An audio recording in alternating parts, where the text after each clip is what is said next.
I made it.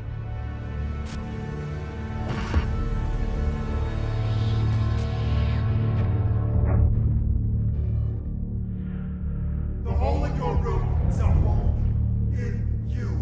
You can't we let you into the hole in you! You have always been the only child. Nothing. No. Why did you... You're probably wondering how I ended up in this situation. The meme fits amazingly. How did some ordinary woman from a town called Ordinary manage to become the director of the most secret government organization, which is almost impossible to find unless you know where to look? That's also not a figurative statement, but a very literal one, as the building that they are located in makes it impossible to find. Jessie Faden is on the lookout for her brother, who as a kid was taken after a horrendous event by the Federal Bureau of Control, managed to stumble into the old house, which is on a complete lockdown, not allowing anyone to enter or leave, only to end up being the one in control of the whole organization in that game, which is also called Control. Today we take a deep dive into Jessie Faden and the wild ride she endures while in the old house.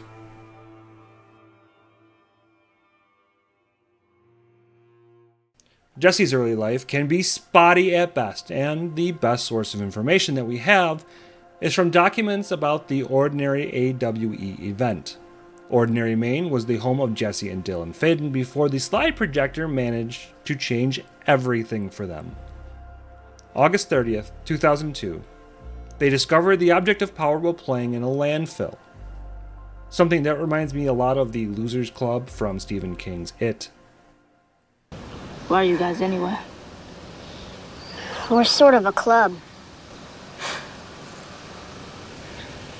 Yeah, the Losers Club. Yeah. The projector allows the use of slides to open gateways into other dimensions. Not just any slides, but a specific number of them, and they all lead to somewhere different. We even get some information on where they lead to throughout the documents and videos in the game.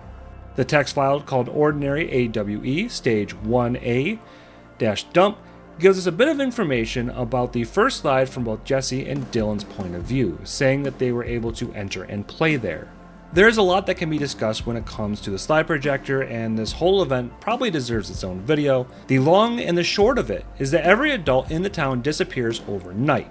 There were very few survivors, only 17 in fact. Jessie escaped with a new friend that she had gotten from one of the slides, a being known as Polaris. From a slide they called Hand, while the FBC referred to that as Slide 36, while Dylan was captured and taken in.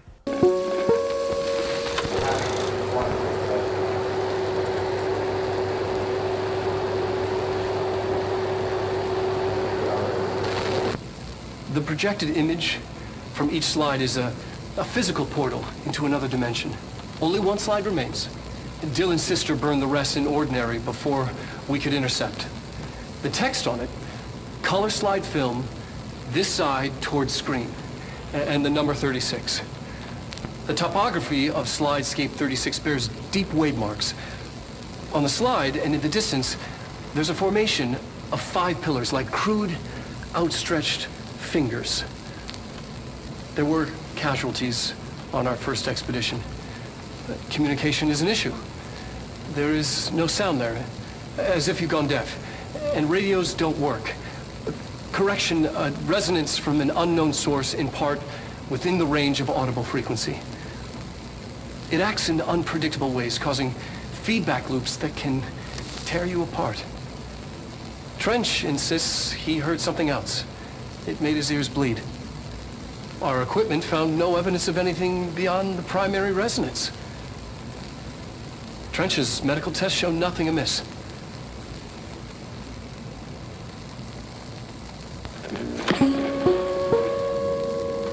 A major issue, though, was that all the slides were burned and taken by the FBC, while one of those was smuggled away by someone else.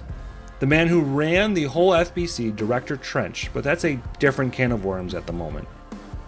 Clearly, growing up, no one believed her about the slide projector or what happened in the town of Ordinary. There are some files that can be found in the game to suggest she tried to talk about it several times but was shut down. According to the government, there was an industrial accident there, so she was brushed off fairly quickly. After years of searching for her brother, Jesse, with the aid of Polaris, was able to find the old house in New York City.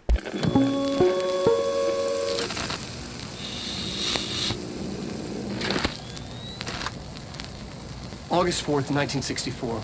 We discovered the oldest house while investigating a suspected altered world event case in the New York City subway tunnels. The agents found their way up into the building. Once we became aware of it, it was there.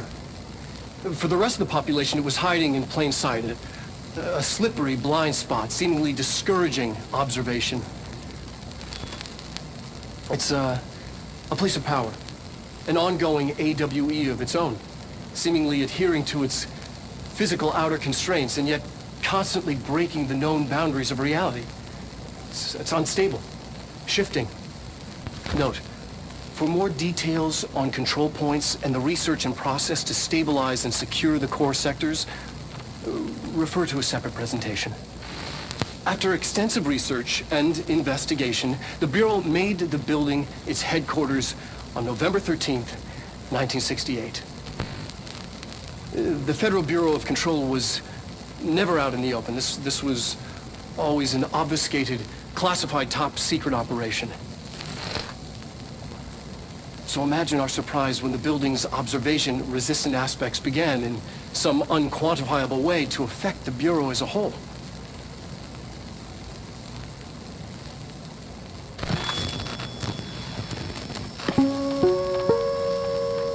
The first being that Jesse meets in the building is Ati, the janitor who is far more than he seems at first. It's a very unusual moment that Jesse didn't even catch. There you are. You are here about the job. Janitor's assistant. You need to go to the interview. Go that way to the elevator.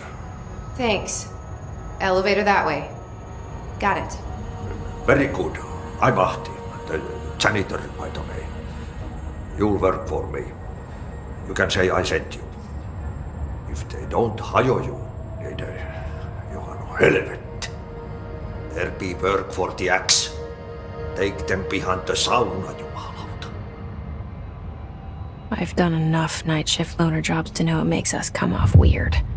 Ati the janitor is a friendly face in my book. Better than somebody with no face at all. Think about it. No face. But that said, I know what you're thinking. If there's an axe murderer around, that's him. Were you able to see it? Jesse's mouth didn't move when she was saying that he was a friendly face, and he managed to respond to this. To her thoughts. Though the man comes off as Finnish and even uses Finnish phrases, it's fairly clear that he is not a normal man, and is even named Entity A-001 by the FBC. He often will give Jessie some guidance in the game, and first telling her that she will be his assistant and that she needed to go to the director's office. Said director's office was a crime scene. When Jessie enters, she is greeted with a scene of the director dead on the floor, service weapon close by, and blood everywhere. Now with the scene and the one before it, both Ate and Polaris are showing that they know far more about what is going on than they let on. It's there that Polaris encourages Jesse to grab the service pistol.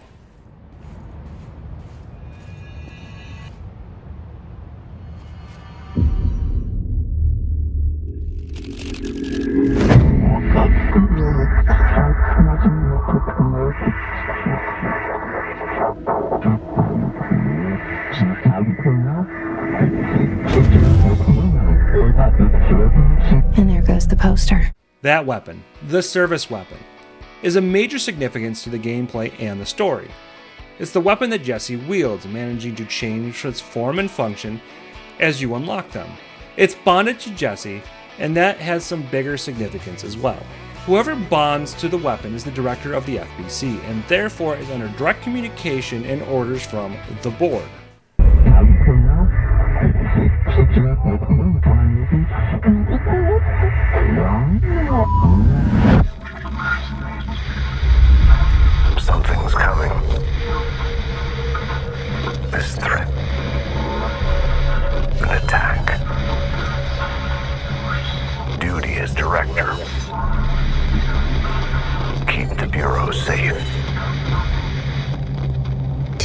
hear that? It's the dead man. Right after the pyramid spoke to me, and it was just noise, and I understood every word. And this gun's alive. You know what? We see what happens when you come in contact with a gun. You end up holding the weapon to your head, and if the board does not find the wielder worthy, they are executed. Simon Arish makes a comment that he'd seen the weapon in images and had different appearance, so it's fairly safe to assume that it fits the director's ideas of what it should be. When in possession of Trench, the weapon looks like a snub-nosed revolver, which is drastically different than the grip form you start the game using. The first major concern for Jessie is what is called the Hiss. At least, it didn't have a name until she called it that. Look, somehow, this hostile force, this Hiss? that works. Somehow the Hiss managed to infiltrate the building without any warning. And just like that, my name for it is official. The Hiss. The Hiss is a presence, one that managed to take over people and objects, enslaving them to do its bidding. Now if you played Alan Wake, this should sound somewhat familiar. A dark presence that managed to take over people like Rose Marigold, the waitress of the Oh Dear Diner. I really need it. I understand. I know what you need. A muse to inspire you. Oh, for Barry. She doesn't have anything. Yeah, hey, Al, what's... Oh... Barry! What? What?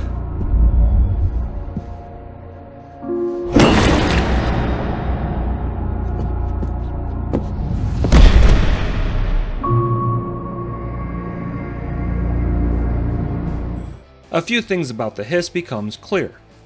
There's a level of intelligence with it.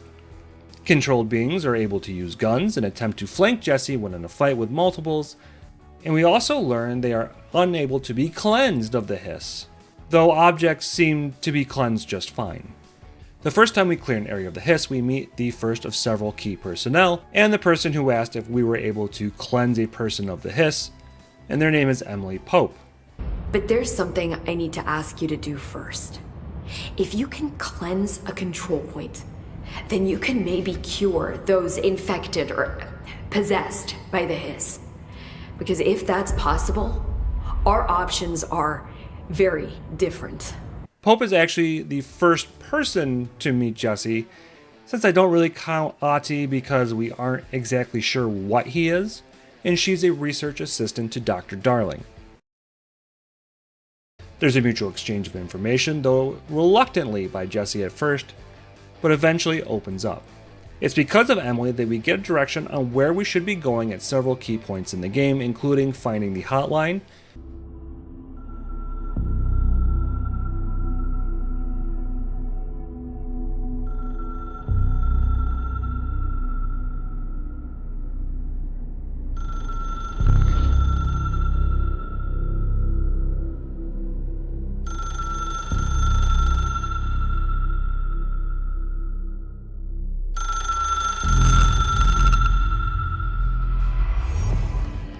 and searching for other key staff members and roughly where to find them.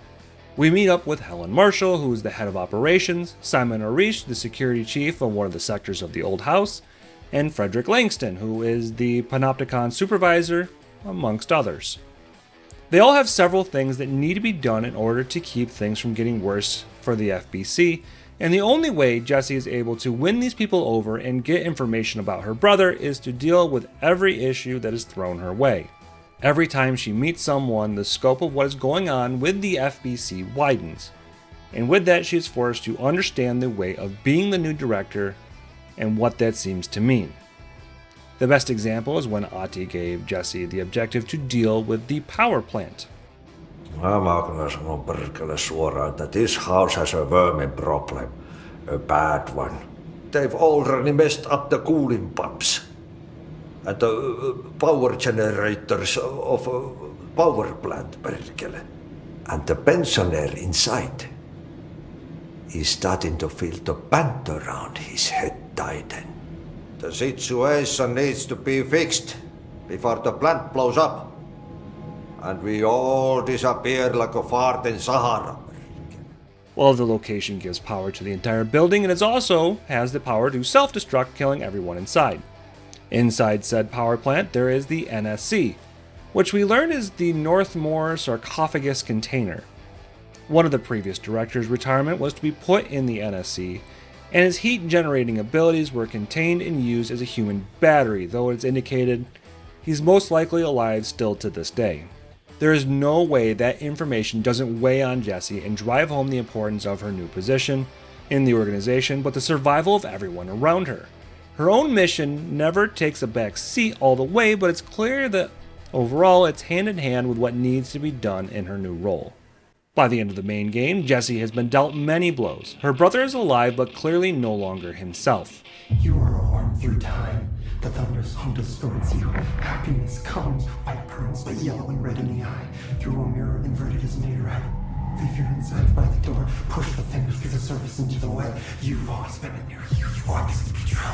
We stand around you while you dream. You can almost hear our words, but you forget. He talks about how it's not really him anymore. He's been influenced by the hiss, and it seems like his dreams have the ability to talk about the past, present, and future, as well as the possibility of other worlds, which I would love to talk about at length in another video. In fact, I have, except for I scrapped it. Seems to be a theme. The man who would most likely be the biggest help is not only missing, but is no longer on the same plane of existence, though I will say the videos of Dr. Darling are probably one of my favorite parts of this game. We learned that Trench was the reason the Hiss was able to enter the old house to begin with, using the very same slide projector that wiped out her hometown, and that Dylan was looking to destroy the astral plane by bringing in that same slide projector and having it corrupt the board. Hell, at one point she's even invaded by the Hiss, and that section of the game is a direct reference to one of the dreams from Dylan, and it's one of the weirder sections in gaming that I have played in a while. Dylan, after being beaten by his sister, is cleansed of the Hiss but ends up in a coma. The long-awaited reunion for the two is bittersweet.